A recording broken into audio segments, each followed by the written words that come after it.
Alright, if you're anything like me, you're not a huge fan of reality TV, especially shows like The Bachelor that can be so stupid.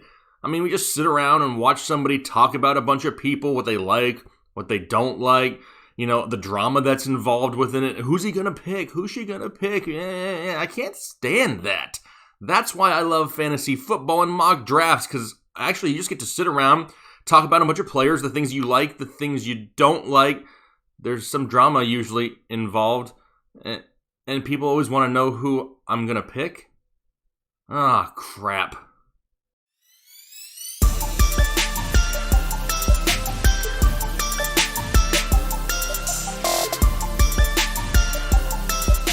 What is going on, Headliner Nation? Jake, Fantasy Headliners. Hopefully everybody's doing well out there. And we're doing another mock draft today. We did one last week.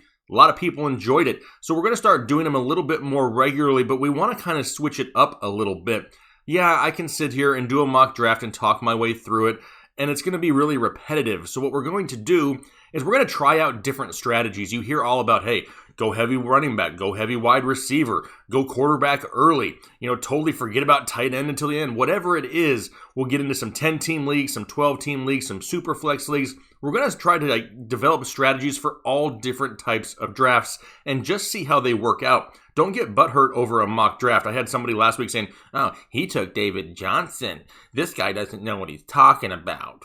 I took him as my running back 3 in a heavy running back strategy, so it's okay. It's cool. Don't put too much into mock drafts. The whole purpose in doing these is to really try to develop which strategy is best for you and your league settings. This will just kind of give you a little bit of a visual for that. So in this show right here, we're going heavy wide receiver. Why? Well, last week we went heavy running back. I went running back my first 3 picks last week. So this week we're going heavy wide receiver, and we're going to kind of see what we come up with at the running back position, because it really drops off quick. Right after about the 4th round or so, it gets a little scary at running back. But we're going to see what we can do if we go heavy wide receiver early. Maybe it's something that in your league settings, is something you want to attempt. So let's pull up the draft board here right now and get ready to go. All right, here we go into the draft room now. You can see the first 4 picks came off the board there right away. Being simulated, it goes pretty quick, which is great. First pick, Christian McCaffrey, Saquon Barkley, Zeke Elliott, Dalvin Cook. Now, right there in that 4 spot, that's when people are really starting to look towards a wide receiver, and especially in Michael Thomas. So going over to our cheat sheets here, we're going heavy wide receiver. We already mentioned that. Michael Thomas being on the board is almost an obvious pick, right? I mean, I don't think there's too many people that dislike Michael Thomas. I don't hate that they brought in Emmanuel Sanders. I think that it gives them another veteran presence in that wide receiving group to draw some defensive attention. They haven't really had that number 2. What has it been? Ted Ginn? Okay, I'll take Emmanuel Sanders any day of the week. You got Jared Cook, tying up the middle of the field and the linebackers, a healthy Alvin Kamara in the backfield. Michael Thomas is still going to see ridiculous volume. Are we going to see what we saw last year with 185 targets, 1,700 yards? Maybe not that much, but the guy's still going to have a huge year. And if you're going heavy wide receiver, you can't go wrong with Michael Thomas. Let's see what comes off the board here next. And we will go with our second pick, staying with the wide receiver, though. We're staying heavy wide receiver. So after we took Michael Thomas, you see Joe Mixon, Alvin Kamara, Derrick Henry, Hopkins, Adams, Jacobs, and Julio Jones to round out the first round. A little bit of a surprise, in my opinion, is DeAndre Hopkins going above Davante Adams and Julio Jones. I don't dislike DeAndre Hopkins. I'm a Cardinals fan, so I love it as far as my fandom is concerned, but I'm not expecting the same amount of volume that he maybe saw in Houston. There's a lot more weapons in Arizona. I still think he is their obvious number 1 wide receiver, but if it was my choice, I would have went Adams over Hopkins. Adams really doesn't have anybody to compete with for targets. What is it? Hashtag never funchess that he's got to worry about. Personally, I would have went Adams there as my number 2 wide receiver. Second round, you see Travis Kelce, Tyreek Hill, Clyde Edwards-Helaire, who's being overpaid for everywhere. Aaron Jones, Nick Chubb in the second round. Love that. Chris Godwin and Mike Evans. So now we're sticking heavy wide receiver, right? There's options here if we want to have a more balanced approach, but we're going heavy wide receiver. I love Kenny Golladay. Part of the reason I like Kenny Golladay is Matthew Stafford should be back to as close to full health as possible. A lot of people are speculating that after his injury last year, he'll never be the same. We don't know that. I don't think anybody really knows the actual extent of the injury and how the rehabilitation is going, how he actually is right now. The Rona has screwed up a lot of things, right? So there's that question mark about Kenny Golladay, but the upside is huge for this guy. I mean, he's somebody who just last season, 116 targets, 1,190 yards, and for majority of the season, his quarterback's last name was Blow. I mean, the dude is a beast wide receiver that can score touchdowns. They can, give him the deep ball. He wins the 50-50 balls. Definitely somebody who I don't dislike in Kenny Golladay. Allen Robinson, love the talent of Allen Robinson. What I don't love is that Mitch Trubisky and Nick Foles are battling it out to see who can suck less as a quarterback in Chicago. That's the biggest problem there for me, but I love Allen Robinson. Amari Cooper, he's sharing with CeeDee Lamb and Michael Gallup. They got Zeke in the backfield. Odell Beckham. Everybody wants to hate on Odell Beckham. I don't hate Odell Beckham, especially right here as my wide receiver 2. There's a lot less risk in it, and the ceiling is huge.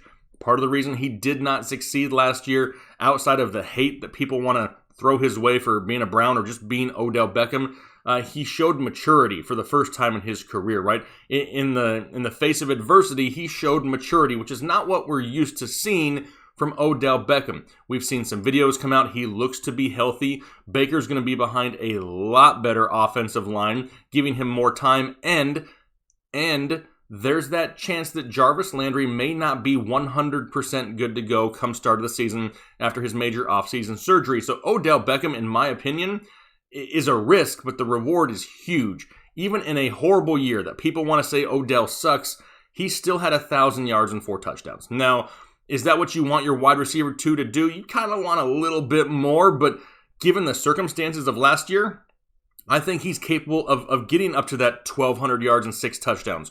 I mean, we're talking about, 170 yards and 2 touchdowns? I don't hate that from my wide receiver 2. I'm going for the upside here, and I'm going Odell Beckham as my number 2 wide receiver. Now, by doing that, let's go back to the draft board.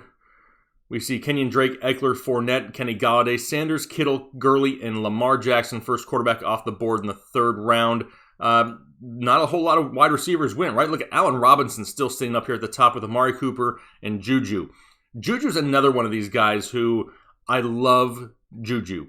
What I don't love is the status of Big Ben's elbow.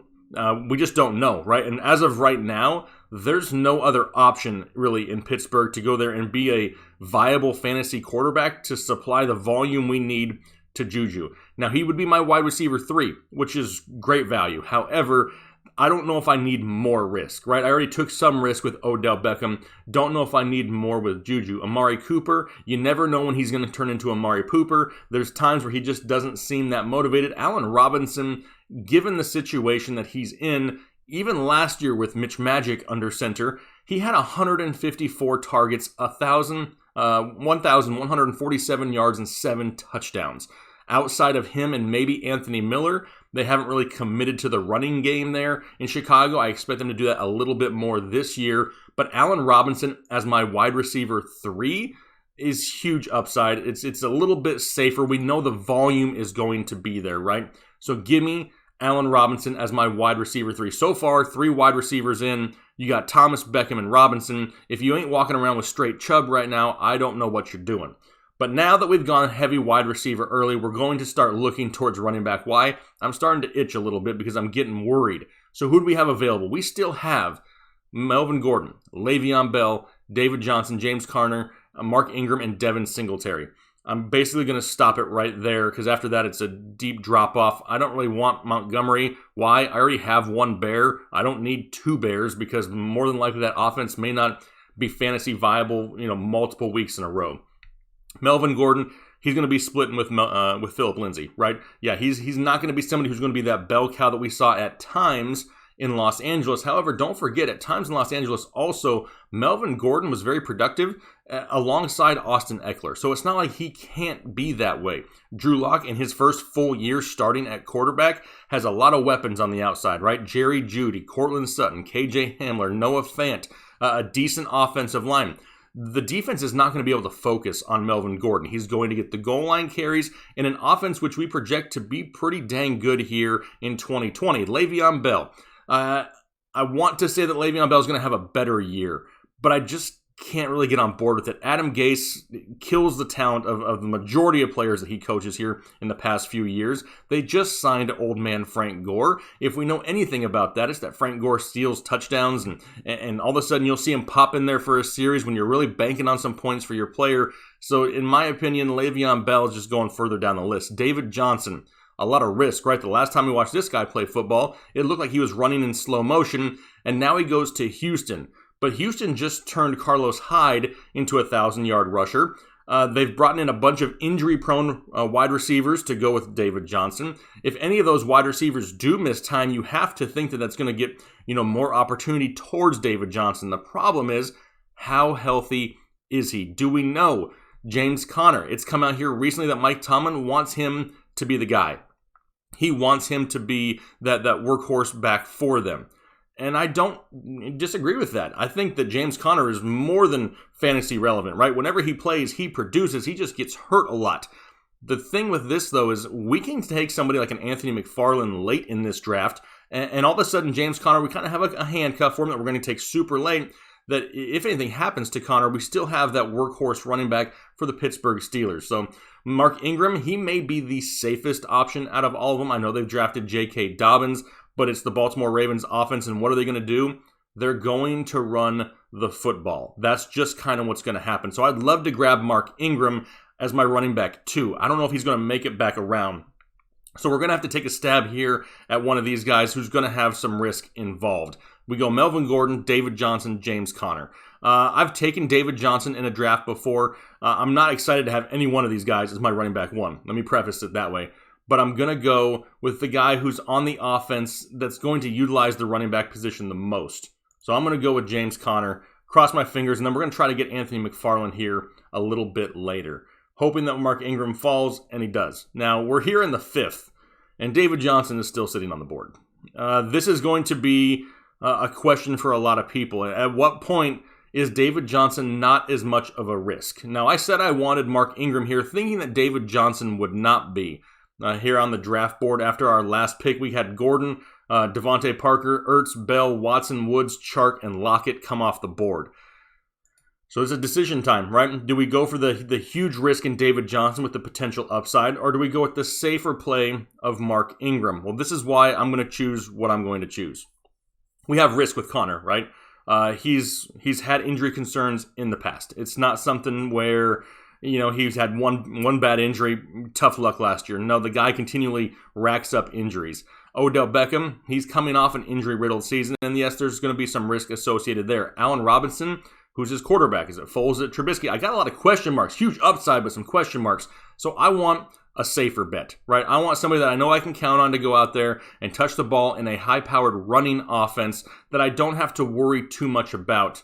And in my opinion, it's going to be Mark Ingram. Yes, he's a little bit older, but the offense that he is a part of is not something that you can just shy away from. The volume will be there. The goal line carries will be there. Like I said, he's just a little bit safer at this point. So now as we look at it, we got Conner, Ingram, Thomas, Beckham, and Allen Robinson. Who do we have available? This may be the time if I go heavy wide receiver early that I start looking towards quarterback, because why? Well, the cliff is dropped for running backs, right? I mean, we got DeAndre Swift, love the rookie, but it's kind of a lot of unknowns. What's going to happen between the split between him and Kerryon Johnson? Cam Akers, same thing, going to be a committee in LA. Kareem Hunt, surefire RB1 if anything happens to Nick Chubb. Otherwise, he's a decent weekly flex play in this offense no matter what. But the upside could be huge if anything were to happen to Chubb. Sony Michel, volume should be there. Efficiency just hasn't been. Darius Geis, constantly dealing with injuries. Keyshawn Vaughn, the running back that's expected to take over the work in Tampa Bay. James White without Tom Brady, no thanks. Phillip Lindsay, I mean, you can tell it drops off here pretty quick. For wide receivers, Terry McLaurin. Love Terry McLaurin, and we don't have to count on him. But I don't know if I want to draft a bench slot just yet, especially with as solid as I am at the wide receiver position. Jarvis Landry, we already have Odell, so we're not taking both of them. Love Debo. Same thing with Terry McLaurin, though. I'm not going to fill my bench yet. Look at the quarterbacks that are available. We got Josh Allen. And in my opinion, Josh Allen is set up to be one of the top fantasy quarterbacks here in 2020. Now, he may last a little bit longer, and even if he doesn't, you still have the likes of Drew Brees and Matt Ryan behind him. But I love Josh Allen this year with the weapons he's got. I'm going to take a stab here a little bit early at quarterback and go with Josh Allen. After he goes, let's see who was taken off the draft board. You got Higbee, Henry, a couple of tight ends, McLaurin, Landry, Swift, Brady, Matt Ryan, and Michael Gallup. So as we come back here, looking at running backs, wide receivers, and tight ends. Tight ends, in my opinion, if you don't get one of the top ones, the Kelseys, the Kittles, the Ertz, that's about it. Outside of that, I'm just waiting on tight end. Why? There's kind of a honey hole down here. I don't hate Gronk, who's still going later in drafts, right around the 9th, 10th round. I'll take a stab on Gronk. And then you also have the likes of TJ Hawkinson, Jonnu Smith, Jack Doyle, Eric Ebron kind of being slept on a little bit this week. So this is kind of where I like to be for my tight ends if I don't land one of the top 3 there. Still a few options above, so I'm not going to rush to go for tight end. So we're going back to running back and wide receiver. We've got Akers, Hunt, Michelle, Geis, Vaughn, and James White. In my opinion, I know every single week, no matter what it is, I can get flex play upside, from Kareem Hunt. And it can only get better from there, right? He's going to have that flex appeal weekly as a floor. After that, he can only go up. So I'm going to go with my first running back here because we waited on running back. I got to try to have a little bit of upside there on my bench just in case. Plus, it's somebody who I can throw in on a week's notice if I need to at a flex play. After that, we got Cam Akers, Darius Geis, James White, Jordan Howard, Matt Breida, Marquise Brown. Don't hate Marquise Brown. I think he kind of somewhat breaks out this year. Will Fuller, John Brown, Brandon Cooks. Brandon Cooks, a name that has fallen down draft boards crazy far. And I get it. Dude is one concussion away from being concussed maybe for life. But the value is huge. And the amount of targets that are available in that offense with no DeAndre Hopkins are also equally huge. Do we need a wide receiver? Not really, but I like Brandon Cooks right now more than I like the others that are available. Right now, my top rated running back that I would probably take would probably be Jordan Howard. Not sexy, not going to be flashy, but he's going to be consistent. He's going to go out there and get 15 touches a week with some goal line opportunities. I think the explosiveness goes more towards Matt Breida, but Jordan Howard kind of just going to be that, constant in my offense. He's got, 525 yards on 119 carries. You can see over his career, though, pretty steady. I mean, the guy's just not sexy, and that's why a lot of people don't like Jordan Howard. So for right now, I'm taking a stab, the 8th round on Brandon Cooks, because the upside is going to be huge for this guy. The targets are going to be there. If he does get injured, I'm not reliant on him, right? Because I still have Thomas Beckham and Allen Robinson. So now we go back and let's see what we got here. We got Darius Geis, James White, Jordan Howard, Mike Williams, Sterling Shepard, Emmanuel Sanders, Austin Hooper, Jared Cook, Noah Fant. So all of our tight ends are kind of hanging in there, right? If Gronk makes it to the next round, I will take a stab at Gronk. Why do I do that? I don't think we're going to have old school Gronk by any means. However, the rebirth in Tampa Bay with Tom Brady, the narrative kind of plays a little bit of a part, right? So what I'll do is I'll take Gronk, but I'm also going to take a second tight end. Sometimes I won't take that second tight end. If I wait for guys here at the end, I won't take a second tight end because I'll just play the waiver wire all week or all year long. But if I do take Gronk, he's the one guy that I'm gonna take somebody else just in case. So if Gronk is here next round, 10th round, that's going to be the pick. For this round, though, let's see the best upside. There's the safest play maybe that I have. Jordan Howard for the running back position. Darius Geis, I love the talent, but Adrian Peterson there now. Darius Geis just can't stay healthy. The offense is improved in Washington. I like the addition of Antonio Gandy-Golden. In my opinion, Jordan Howard may be the safest option on the board. If you want to go and risk it and just say, hey, I got to try to hit a home run at running back, don't forget about Latavius Murray. We've seen this offense produce 2 running back ones at the same time before with Ingram and Kamara. Is Murray capable of doing that? Yes. Yes, he is. Absolutely 100%. Do I think he makes it to the 11th? No, he probably doesn't. So we either get the non-sexy choice of Jordan Howard, or we put another high-profile backup on our bench in hopes that one of these guys, Hunt or Murray, takes over and we kind of slide them up into that running back spot to give us that added oomph into our lineup. So to me, I'm going to take a stab on Latavius Murray. It's a little bit early, but I'm telling you, a lot of people are disliking Latavius Murray right now, and I don't understand why. The guy has produced whenever he's touched the ball. He's going to be in an offense that's going to utilize the running game. They have arguably one of the best offensive lines in all of football, and more than anything, I know people are probably going to hate the pick, but listen, with Kareem Hunt, Latavius Murray on the bench, I have a running back one in waiting. There's not a whole lot of other options that I can say, I'll start this guy weekly and I'll be okay. They're not out there. They're not available.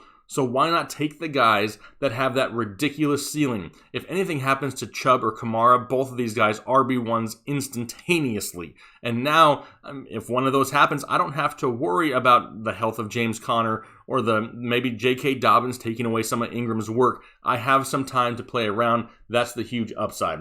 I said if Gronk made it to round 10, I would take him. Hooper's on the board still. Not a huge fan of Austin Hooper. So many mouths to feed there. I'm not buying last year's production with a different team. Jared Cook, I already have Michael Thomas. I just drafted Latavius Murray. Not going to put all my eggs in one basket. Noah Fant, I loved pre-draft, but with Judy and Handler there now, and Melvin Gordon, not as much. Gesicki, I think he has a chance to break out this year. I think he has a chance to do solid work in Miami. But don't forget, Preston Williams is back. You already got Fantasy Bigfoot, Devontae Parker, Albert Wilson. You got Matt Breida, Jordan Howard. It's just maybe a little bit more inconsistent. So I'm taking the stab. This roster is going to be a little bit of a gamble, right? It's going to be not something you look at and be like, oh yeah, this is totally safe. But this is kind of what happens when you go heavy wide receiver early. It forces you to take a little bit more of a gamble than maybe some of the other positions. So now what do we have available on the board? We got Duke, Pollard, Scott, AP, Justin Jackson, Edmonds. Edmonds is another one of these running backs that if anything happens to Kenyon Drake, Chase Edmonds is going to put up huge numbers. Preston Williams, just mentioned him. This dude is probably somebody that a lot of people don't remember. He went out early with an injury in the season, but he was averaging close to 8 targets per game, and he's definitely somebody who's looked to by Ryan Fitzpatrick in that offense. Golden Tate, Kyle just did a video on Golden Tate saying how much of a value he should be in the double-digit rounds. A slot wide receiver and a solid offense could be gold for you at this point, and he's not relied upon. Mecole Hardman, a piece of that high-powered Kansas City offense. If anything were to happen to Tyreek Hill, Mecole Hardman gets an immediate jump. Sammy Watkins, no thank you. Curtis Samuel, no thank you. N'Keal Harry, I don't know that much about Jarrett Stidham and how much I want to rely on his weapons. So really it's between Preston Williams and Golden Tate, in my opinion. Mecole Hardman is close, but I just don't think he has somebody that he doesn't have that upside of weekly where I can just throw him into the flex spot if I need. So it's really between Williams and Tate. Both of them have a lot of options to contend with, being that Tate is somebody who's just a little bit more proven, a little bit safer at this point. I'm going with Golden Tate here in the 11th. And now we'll go back to the 12th. Pull up the draft board, so if you guys want to see what's happened here lately, you can kind of see Bryan Edwards is a name who's starting to come off earlier and earlier, 11th round wide receiver there for the Las Vegas Raiders. A lot of people falling in love with Bryan Edwards. The guy's a solid talent, that's for sure. Let's see, what do? We go back here to our cheat sheets. All right, so we've basically run the well dry of running backs, right? Outside of maybe Chase Edmonds as somebody who I would take a stab at. But I already have 2 guys on my bench right here with Hunt and Murray that I'm hoping something happens to where they, get an immediate jump. So no really big need there. N'Keal Harry, we talked about Deshaun Jackson, D.D. Westbrook, Hunter Renfrow, Michael Pittman, James Washington. None of them scream, hey, come draft me, really. A backup quarterback, not always a bad idea. Josh Allen, I have a lot of faith in this year, but I also really love Ryan Tannehill. He's somebody who's another one of these quarterbacks just being underrated. Same with Jimmy G. Jimmy G just added Brandon Ayuk in the draft. We know about Deebo Samuel, George Kittle, a solid running game full of pass-catching running backs that can, help boost his stats. I like Jimmy G a lot this year. He is somebody who I would consider being a very solid pick as your backup quarterback. Now, do I always take a backup quarterback? It really depends who's on the board. Right now, there's nobody at the top of the draft boards that I'm falling in love with. There's some names that I like maybe a little bit farther down. The Paris Campbells. I don't hate Larry Fitzgerald here. I like some Eric Ebron, some Jonnu Smith, but they're going to make it another round or two. Let's go ahead and just grab our backup quarterback. And between Tannehill and Garoppolo, really, it's kind of like, 1A, 1B. There's not one reason to put one over the other, in my opinion. They're both going to be heavy run teams, right? But Kyle Shanahan, a little bit more creative in his offensive game planning and scheming, giving Jimmy G a slight heads up. in the fantasy point department. So I'm going to take Jimmy G as my backup quarterback here. Now, a lot of people want to ask about bye weeks. Yeah, bye weeks matter, but look at this. Josh Allen, 11, Jimmy G, 11. But what's going to happen in the first 10 weeks of the season? Jimmy G may not even be my quarterback by that point. We'll have to make so many different roster moves in 10 weeks of the season. You'll have it figured out by then. Heck, you never know. If he comes out and he balls out, you got some trade bait maybe to somebody who needs it, depending on your league settings. But there's so many quarterbacks that are available. You're going to have your pick. Let's see. Going back here, we got Chase Edmonds, Curtis Samuel, Mike Gesicki at the top of each list. I'm going to look for a backup for tight end. I'm going with Jonnu Smith. And if you haven't heard us talk about Jonnu Smith enough yet, this guy finished top 10 in almost every statistical category for tight ends, and the dude only had 44 targets. What are we going to do if this guy goes out there and doubles his target share to maybe 80? The guy could put up top 6, top 5 tight end numbers this year, and people are just absolutely forgetting about him. So give me Jonnu Smith here as my backup tight end. Always take the guys you want, right? I mean, if there's guys that you really believe in and you have to grab them, grab them. That's what this is all about, is trying to figure out when they're going so you know when you have to make that move. After round 10, I really don't care. I'm going to take the guys that I want at that point, whether they're at the top of the draft sheet or not. So we got 2 bench spots left, our defense and our kicker. The names that I still like that are on the board, we mentioned Chase Edmonds, and after Chase Edmonds, there's our boy, right? We talked about Anthony McFarland late, and we said, hey, this could be somewhat of a backup just in case something happens to James Conner. If you don't know anything about Anthony McFarland, maybe go Google the dude, because he's kind of like a diet version of Dalvin Cook. Could be super explosive in that offense, and he brings something to the table different than a Benny Snell or a Jalen Samuels. This kid is electric and can make things happen, and if you're worried about the health of James Conner, Anthony McFarland is your guy, and in my opinion, the best running back left on the board, even though he's going to come into the year as a handcuff. At the wide receiver side, I like Renfro, but we talked about the other options in Las Vegas already. He may not see the volume that we were kind of hoping for pre-draft. Randall Cobb, could he rebirth in Houston? Kenny Stills, Cole Beasley. Cole Beasley, I think, is somebody who's still highly, highly underrated. This guy was very effective in the red zone last year, and we know that Josh Allen is going to be looking his way. And who's our number one quarterback? It's Josh Allen. So if we ever do need Cole Beasley, we have that pair there in the lineup. So what I'm going to do, my last 2 bench spots, I'm going after the guys that I like. I'm going after Anthony McFarland, and I'm going after Cole Beasley. Give me a case of the Beasles the next round after I go Anthony McFarland here. And then we're going to go with Cole Beasley next. Cole Beasley here. Get a case of the Beasles. And now we got our defense and our kicker. In a lot of leagues, I won't take a kicker. It really depends on when the league is starting. If I'm drafting in August sometime, I'll draft another running back, wide receiver, and then I'll just pick up a kicker before the season starts if your league allows that. Just gives me another couple weeks to possibly land a hit on my team with that extra running back or wide receiver, maybe if an injury happens in camp or preseason. But right now, looking at the available defenses, Vikings, Broncos, Eagles, Chargers. I like the Chargers defense, to be completely honest. As far as fantasy purposes go, they got playmakers all over on all 3 levels. They can rush the passer, and that's what you're hoping for. The division they're in, that kind of sucks a little bit, right? Because then they got to deal with the Chiefs and everybody else, but that's okay.